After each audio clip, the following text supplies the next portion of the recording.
اعوذ باللہ من الشیطان الرجیم، بسم اللہ الرحمن الرحیم۔ السلام علیکم ناظرین، کیسے ہو؟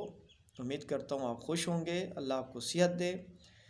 تو آپ سے گزارش ہے کہ آپ ہمارے چینل کو سبسکرائب کریں، کیونکہ یہی تو آپ کے دیا ہوا ہاتھوں کا ایک ہمیں انعام ہوتا ہے، جو ہمیں خوشی ہوتی ہے۔ دوستو، آپ ہماری ویڈیوز کو لائک کرتے ہو، ہماری حوصلہ افزائی ہوتی ہے۔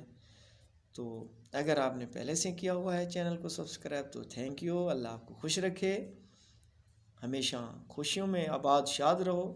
تو دوستو، یہ میں آپ کو نسخہ بتا رہا ہوں جس کو ناسور ملا کہتے ہیں، سوک کہتے ہیں۔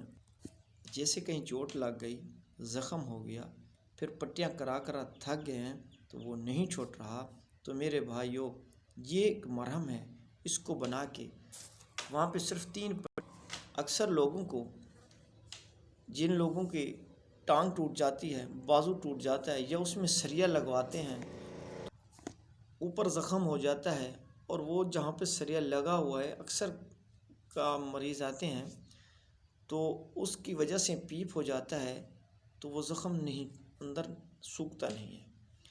تو اس مرہم کو لگا کر انشاءاللہ وہ بھی ختم ہو جائے گی۔ جن کو ہڈیوں والا ملا کہتے ہیں،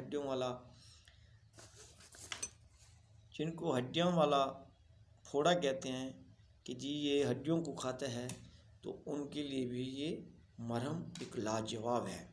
تو دوستو، آپ نے بنانا کیا ہے، میں آپ کو نسخہ بتاؤں۔ یہ جو پرانا چمڑا ہوتا ہے، جہاں پہ ہم اکثر لوگ جوتی بناتے ہیں چمڑے کی، جو جانوروں کا چمڑا ہوتا ہے، وہ اتنا سا ٹکڑا لے لو، اس کو جلا لو، جتنا بھی ہو ٹکڑا ہو اس کو جلا لو۔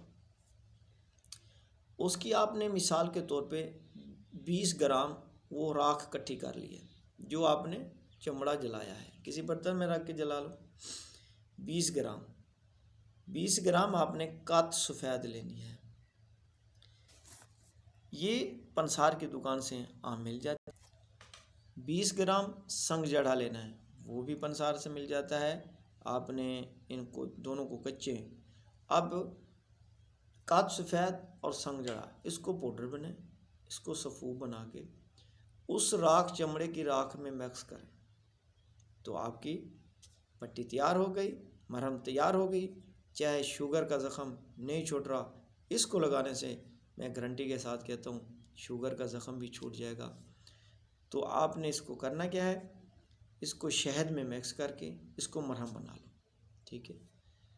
تو جب مرہم بن جائے، اتنی شہد ڈالنی ہے جیسے کہ ہم کوئی ویزلین بام وغیرہ بناتے ہیں، تو وہ نہ ہو کہ ایسے لگاؤ گیلا، یعنی کہ پانی کی طرح بہہ جائے، نہیں، ایسی لگاؤ کریم کی طرح ہو کہ وہ زخم کے اوپر لگ جائے، اوپر کی پٹی باندھ دیں، تو انشاءاللہ یہ 3-4 پٹیاں کرو گے، زخم چھوٹ جائے گا۔